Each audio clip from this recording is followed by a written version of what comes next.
been in the playoffs and played in the American League Championship Series 7 consecutive years. That looks like a pull right now as they keep surging forward. They recently won 10 out of 15, but then they fall back. They got a long way to go. The Athletics have been competitive. Since the start of the season when they've been bad, they've at least put up a fight. Their run differential is bad, but not horrendous, and they're almost playing .400 baseball, which for them is probably pretty good. Not so much for the Angels, one of the dreadful teams of baseball. Losers of 5 straight games, 8 out of 10. Mike Trout out for maybe not the season, but any significant action, and just not a great story. Mentioned it many times on Sunday. All great crowds all around baseball. In fact, the Royals' 21,000 was one of the lower attendances in all of baseball, and that's obviously pretty good when 21,000 is the worst. But the Angels draw big crowds to watch their team lose, and they watch their team lose a lot at home, too. They're 14-17 on the road. They're 7-21 in their home ballpark. In the National League, the Phillies are one of baseball's best. They've only split their last 5 games, but that's still good enough for 22 games over 500. The Braves have been slumping a little bit of late, and they're a full 6.5 games back of the Phillies in the National League East. That's a surprise.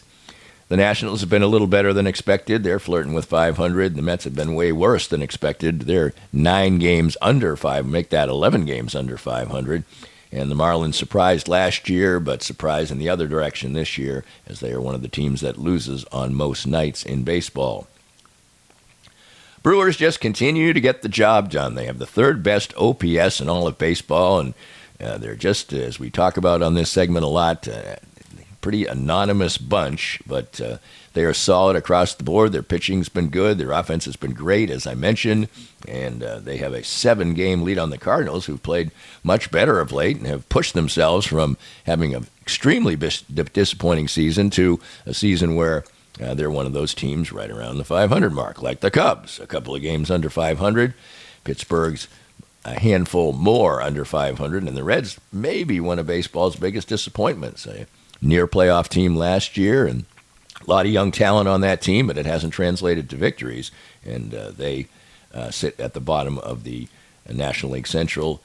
The Dodgers haven't been playing great of late, but they're still okay and have a healthy lead in the West, where the Padres have won 8 of their last 10 series, and they got off to a bad start, but they're solidly over 500 now, and you can see over the weekend they're a pesky team that doesn't strike out much. They have good pitching, and they could have had themselves a sweep over the weekend over the Royals, but the Royals would not let that happen. Giants are one of the teams at the 500 mark. They blew a game yesterday.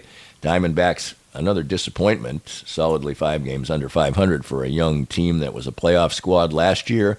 And the Colorado Rockies, one of the bottom feeders. There's about 4 of them in all of baseball, and they are 1.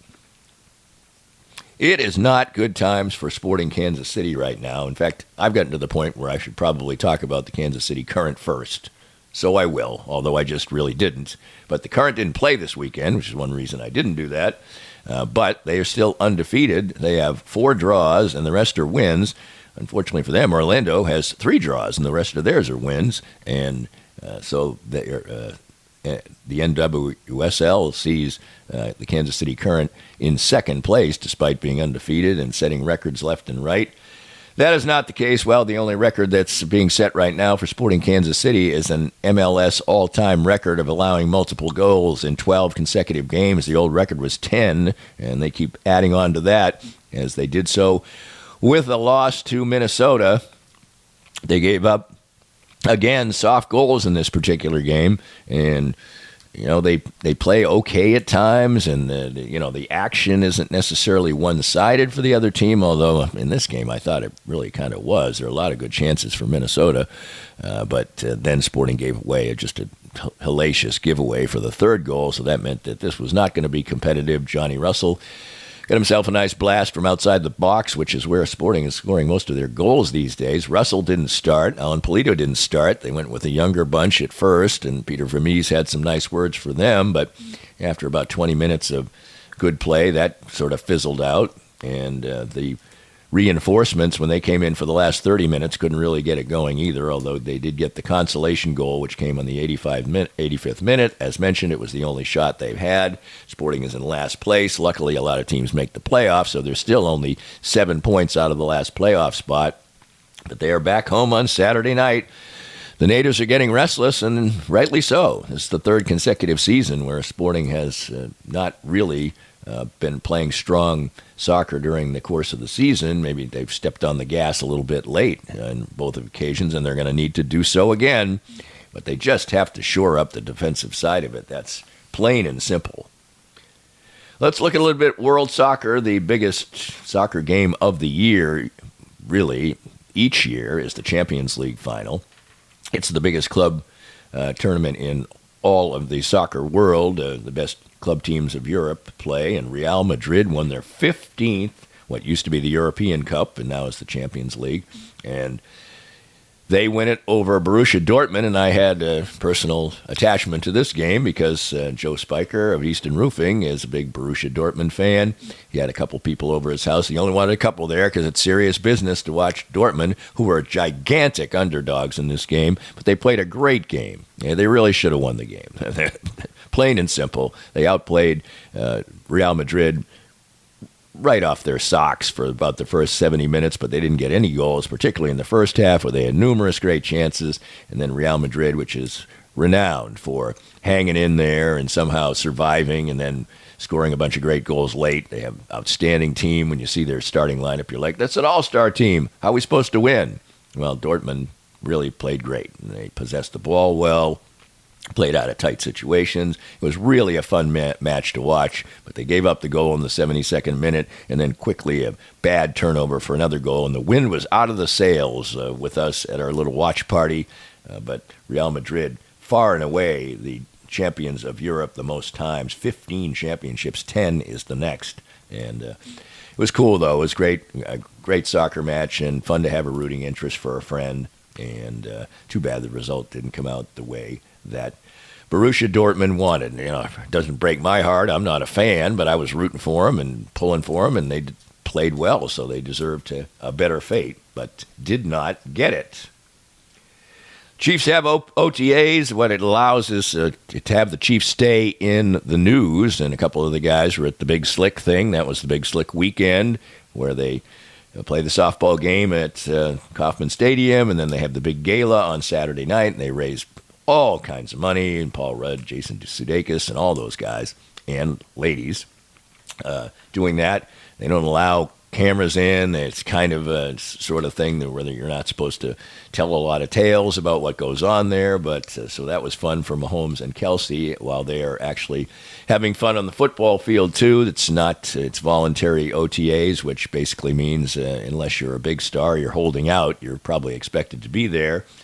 But it's not serious football. It allows the fans to sort of feel like there's football around, but that continues this week, so people get a football fix.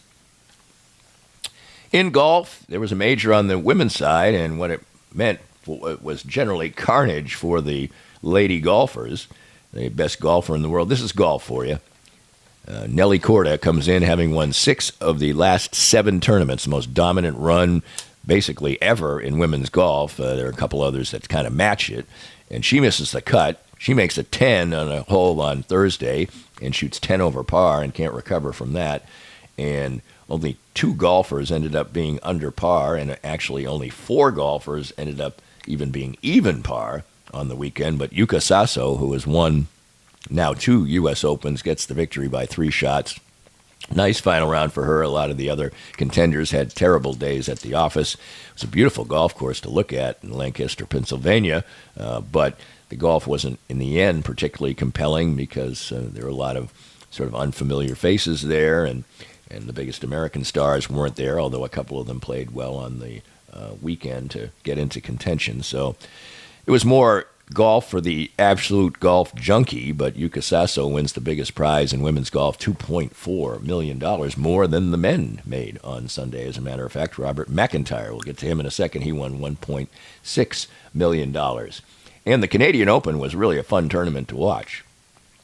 It was a very interesting golf course. Tough for some, but when the best golfers are playing, you always manage to have some guys who are going to go low, and low indeed went Robert McIntyre as he went into the final round with a 4-shot lead, tried to fritter that away, and then he built the 4-shot lead back again, and then he showed how hard it was to win. He's won multiple times on the European Tour and is a Ryder Cup player, but had not won in this country. Left-hander from Scotland, and it was a cool story because his father was on the bag, and his father is not his usual caddy. In fact, his father hardly ever comes over to the United States and even watch him play. And he caddied for him and guided him down the stretch. Rory McIlroy made a run on Sunday, but it came up a bit short. He finished tied for fourth. McIntyre was pressed at the end by a couple of players, Ben Griffin and Victor Perez, so he had to handle his business at the 17th and 18th holes. He did that, and the left-handed Scotsman has a win on the PGA Tour, headed into a couple of very big events, a signature event, which is the Memorial Jack's Tournament this week in Ohio, followed by the U.S. Open at Pinehurst. So that will be a couple of weeks of great golf on the men's side, and you always know that the U.S. Open is coming because it always ends on the Sunday of Father's Day. So we have that to look forward to. And eventually, we have the NBA to look forward to. Not till Thursday, though. They'll end up having about 10 days off before they start the final. I don't quite understand why they don't adjust a little bit. At the time of the year, the most people are paying attention to the NBA. They take this huge hiatus and get no attention for a while. Meanwhile, the NHL is playing games and getting to their finals, and Edmonton made the final last night. Good to see a Canadian team in there, and a Canadian team has not won the Stanley Cup in ages, so they will end up taking on the Florida Panthers for the Stanley Cup championship. I'll be pulling for Edmonton just to see a Canadian team win, and that will be cool as well. Hey, I made it to the finish line. I'm scratchy, but I delivered, and I don't know how many words left I have, but I got about, I don't know how many that was, but 10,000 out there, who's to say, but hope you enjoyed it. Rest of the week is going to be interesting. We are headed for California. My wife and I will have our podcast together on Wednesday, although we'll do it before that. We're traveling Wednesday. I've been cleared to fly with a little gas ball in my eye almost having disappeared. I'm going to play Spyglass Hill when I'm out in California. We're going to do a lot of Hollywood themed things and tour the Warner Brothers studio. Should be a lot of fun. Thanks always to you, and I hope the next time I speak with you, which actually will be my wife's podcast, I'll sound a little bit better. I'm not positive about that. We got Thirsty Thursdays this week as well, and a great profile as we always do. It's all part of the Reasonably Irreverent podcast. This time around, Monday Musings, Danny and Friends Sports Wrap, presented by ASFCA. We hope you enjoyed the latest Danny Klingscale Reasonably Irreverent podcast. Come back soon for something fresh and new. This podcast was made possible by our great sponsors like Advanced Sports and Family Chiropractic and Acupuncture, with 8 convenient locations in the Kansas City metro. Dr. Brad Woodall and his friendly team will improve your health and outlook with every visit. Find out more at asfca.com/Danny.